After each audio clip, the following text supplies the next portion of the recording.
En el nombre del Padre, y del Hijo, y del Espíritu Santo. Amén.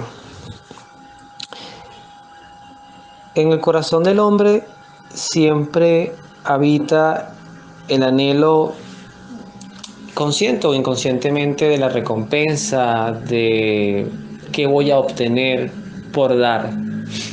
Aunque San Lucas, en el libro de los Hechos de los Apóstoles, recoge una frase de Jesús que dicta así: hay más alegría en dar que recibir. Ciertamente tenemos que reconocer desde nuestra propia realidad, desde nuestra propia intimidad o interioridad, que siempre hay alguna expectativa. Yo he dado, yo te he entregado, yo he dejado por ti, y ahora qué voy a recibir. De hecho, uno de los principales sacrificios que quizás lo entendemos en algún momento de nuestras vidas, ese cambio, salir de la casa de nuestros padres, por ejemplo, a veces más se ve en las mujeres, cuando por ejemplo tienen que dejar sus casas paternas o maternas, pues, e irse a vivir con sus esposos y construir un nuevo hogar. Eso también involucra una suerte de cambio y de sacrificio. Entonces viene la medición: yo que dejé mi hogar, yo que dejé hay otras personas que lo miden en otro sentido: yo que dejé mis estudios, mis proyectos por seguirte, por construir una familia. ¿Qué he obtenido? ¿Cuál ha sido el fruto de mis decisiones? Esta, esta, esta respuesta a esta interrogante responde a Jesús cuando un día justamente Pedro, esto está en el Evangelio de San Lucas, en el capítulo 18, versículo 28. Pedro dice a Jesús, él le hace primero no es una pregunta, es como una afirmación. Le dice: ya ves que nosotros hemos dejado todo lo que teníamos y te hemos seguido. Este, a razón de esa pregunta, en otro de los evangelios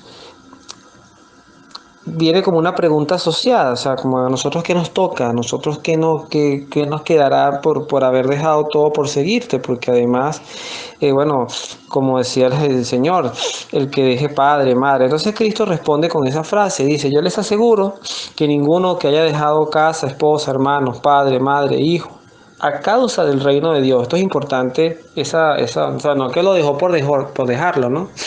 Sino que haya dejado todo esto por la causa del reino de Dios, va a recibir mucho más en la vida eterna, ¿no? Y sin embargo lo aclara, dice: sin que reciba mucho más en este tiempo presente, en el venidero, en la vida eterna, sí nos esperan grandes cosas, ¿no? Cristo lo responde con la mirada de la expectativa. El que pueda ver la vida de Cristo solamente desde el punto de vista humano, solamente desde el punto de vista humano, no en su condición divina, que existe, que es real, pero quien evalúe solamente lo que hizo Cristo desde el humano, su vida sería un total fracaso, ¿no? Predicar, hacer el bien, nunca ofendió a nadie, nunca incumplió una ley, nunca agredió nada, siempre fue obediente, un hombre además servicial, compasivo. Y sin embargo lo que él recibe a cambio es, viéndolo cronológicamente, traición, decepción. Lo vendieron, lo golpearon, lo acusaron falsamente, luego se lo entregan a los peores que se lo podían entregar, que eran los romanos, lo cual también se deja ver como una suerte de traición de tu propio pueblo. Es muy duro, como que tu propia familia te entrega al enemigo, y eso para Cristo también debió haber sido muy duro, el abandono de todos sus discípulos, de todos sus apóstoles que estaban con él en las buenas, pero no estuvieron con él en las malas. Solamente Juan, porque tenía una pseudo protección, y, y María, que por supuesto en las mujeres Cristo encuentra toda la fidelidad muy característico de la mujer, ¿no? Que es más, la mujer también es un ejemplo vivo de lo que es la entrega. O sea, una mujer da todo. Para empezar, nos da la vida, nos alberga con cuidado en su vientre, nos forma, nos lacta. Es un amor fuera de serie. Por eso decía, si vemos la vida de Cristo desde lo humano, es un total fracaso. O sea, hacer tanto bien para recibir tanto mal, entonces diría alguien en un razonamiento humano, ¿de qué vale hacer tanto bien si al final lo que vas a recibir de la vida es ingratitudes, es decepciones? Ajá. Pero Cristo pasa la página y aquí nos hace proyectarnos hacia la eternidad. Y es que en la eternidad, en estos días leía en una red social, las personas que digan que la vida es corta y hay que vivirla, hay que disfrutarla, recuerden que el infierno es eterno y hay que evitarlo. ¿Okay? Y para entender qué es el infierno, hay que solamente razonarlo bajo esto que voy a decir. El infierno es la ausencia de Dios. Es estar en un estado, en un lugar, no caigo en esas diatribas teológicas, pero la lógica sería un estado del alma donde Dios no está presente por mi propia voluntad, porque yo no quise estar con Él.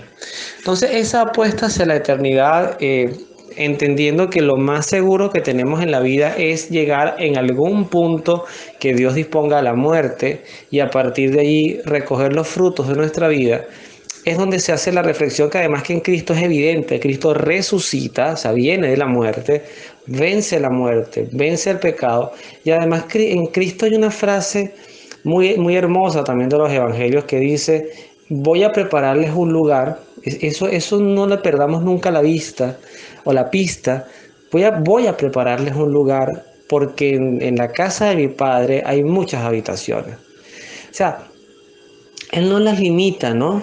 Y quizás me vino ahorita a la mente pensar en esta situación que ocurrió con la decisión del Papa Francisco a razón de las misas tridentinas o las misas tradicionales versus no soy muy experto en latín, pero creo que es el Novo Ordum o las misas que en cierta forma a los inicios del Concilio Vaticano II y todas las reformas que hubo, algunos misales, para que las misas se pudieran entender, se pudieran decir en el idioma de cada lugar, etcétera. Entonces vienen esta suerte como de pseudodivisiones, ¿no? Que es lo que al final ni Juan Pablo II, ni San Juan Pablo II, ni Benedicto, ni Francisco, lo digo con toda responsabilidad, han querido.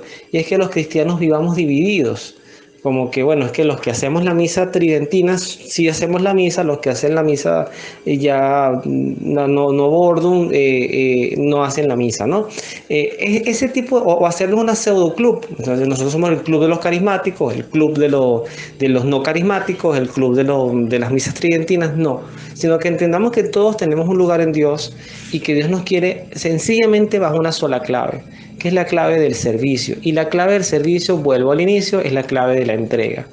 Es el dar, es el hacer el bien, es el no andar calculando cuánto me tocaría si hago esto, es el no estar midiendo respuestas, porque además por eso la imagen de Cristo en la entrega es súper educativa. O sea, no esperen nada del mundo, nada. Si les dan un mínimo reconocimiento, pues trasládenlo a Dios.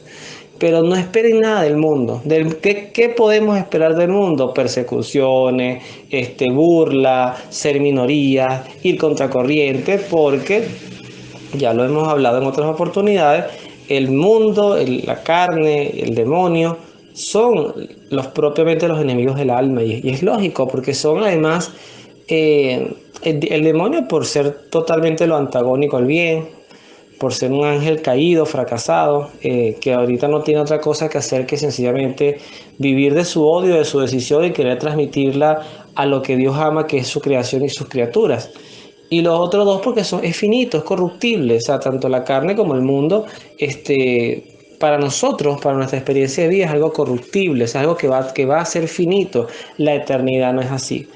Y por eso los mártires, cuando vemos a los protomártires, los primeros hombres y mujeres, que también hay mujeres con unos testimonios extraordinarios, todos estos hombres y mujeres que murieron por, por Cristo y que no les importaba ser torturados, martirizados, en algunos casos con unos ejercicios inhumanos y terribles, era porque veían hacia dónde iban.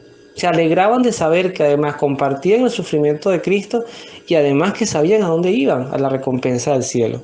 Esa es la recompensa que debemos esperar. Sin embargo, y con esto termino, para amar a Dios no debemos medir lo que podemos esperar de Él. Hay una frase, espero en Dios que me ilumine para poderla decir bien, que en algunos casos se le atribuye a Santa Teresa de Jesús, en otros casos creo que se le da una autoría anónima, que dice algo así: no me mueve mi Dios para quererte el cielo que me tienes prometido, ni me mueve el infierno tan temido para dejar por eso ofenderte. Tú me mueves, Señor, muéveme el verte, clavado en una cruz y encarnecido. Muéveme ver tu cuerpo tan herido, muéveme tus afrentas y tu muerte. Muéveme en fin tu amor, que de tal manera, que aunque no hubiese cielo, yo te amara, y aunque no hubiese infierno, te temiera. No me tienes que dar porque te quiera, porque aunque lo que espero no esperara, lo mismo que te quiero te quisiera. Y ahí está un poquito el sentido del entregarse a Dios. No es lo que me das, es lo que eres, es lo que representas en mi vida. Y creo que el mejor ejemplo es los padres hacia los hijos. Puede ser que los hijos tengan un momento, casi todos lo tienen, de ingratitudes, de cuestionamiento, de rebeldía, lo que se entiende como una adolescencia prolongada o bueno, en propia de la edad. Y aún así nosotros los padres damos y damos y damos y no medimos en ese dar, porque al final es un amor que nos supera y que va propiamente arraigado porque ese ser lo vimos nacer, lo vimos crecer, lo vimos llorar, le atendimos en sus necesidades. Esa es la mirada de Dios hacia nosotros. Dios nunca nos va a dejar de amar, porque Él solamente sabe entregarnos amor. Entonces siempre lo que medimos de algo, midámoslo desde lo que Dios nos da. Y en este caso, Dios nos da infinitud de amor, de compasión, de perdón. Y creo que nosotros no podemos devolverle nunca la misma cantidad, pero sí podemos hacer un esfuerzo por ser desprendidos al dar y olvidadizos en las cuentas por cobrar. Que Dios los bendiga, nos vemos en la oración.